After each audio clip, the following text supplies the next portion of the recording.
j'étais recherché et j'étais un peu en danger. Donc, j'étais un peu en cavale, j'étais caché de place en autre. De vie, peut-être les choses c'est calme, mais après, c'était pas le cas.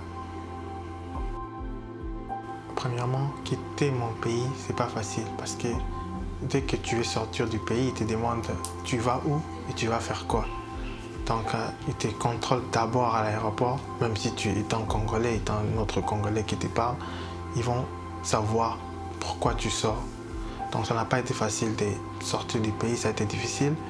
Et mais arrivé aussi au Japon, je me suis un peu mis face à une situation qui a été encore plus difficile de survivre.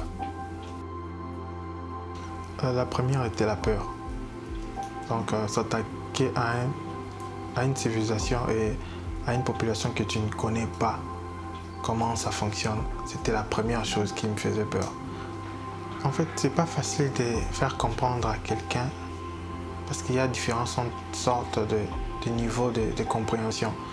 La première, il y a de ceux qui comprennent ton cas parce qu'il y a de ceux qui sortent du pays, ils savent quoi, ceux qui se renseignent sur les informations, ils savent qu'est-ce qui se passe. Il y a de ceux qui, pour eux, ils n'ont encore jamais fait face à cette situation et c'est une première chose. Et là, vraiment, c'est difficile d'expliquer. Premièrement, c'est l'égoïsme. Il y a des mensonges qui se font passer. Tout le monde veut avoir le pouvoir. Et quand ils ont le pouvoir, ils font ce qu'ils veulent. Donc, pour les gens qui n'ont pas de mots, ce pouvoir-là va vous diriger, que vous acceptez ou pas. Donc, moi, je suis toujours contre ça. Donc, je ne peux pas me laisser embobiner par le pouvoir. Je voudrais bien retourner, mais c'est comme si je rentre encore dans une prison. Oui, juste d'espérer et de rester bon, c'est la chose la plus importante. De rester bon et espérer, parce que si tu empruntes ces chemins-là, il y aura des gens, surtout au Japon, il y a des gens qui reconnaissent plus ta valeur et vont te considérer plus que ça.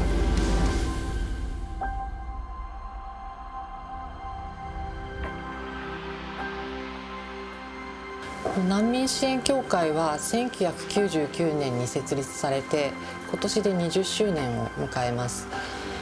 毎日ここに来る人たちはだいたい15人から20人ぐらいの方たちのあらゆる相談を受けていまして、ここにいらっしゃる方よくホームレスになってしまっているような方も多くいらっしゃるので、そのシェルターの提供ですとか病院を探して一緒に同行したりですとか、ありとあらゆることを行っています。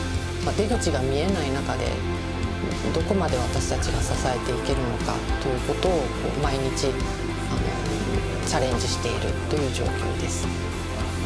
私たちの活動の多くは皆様からのご寄付で成り立っています。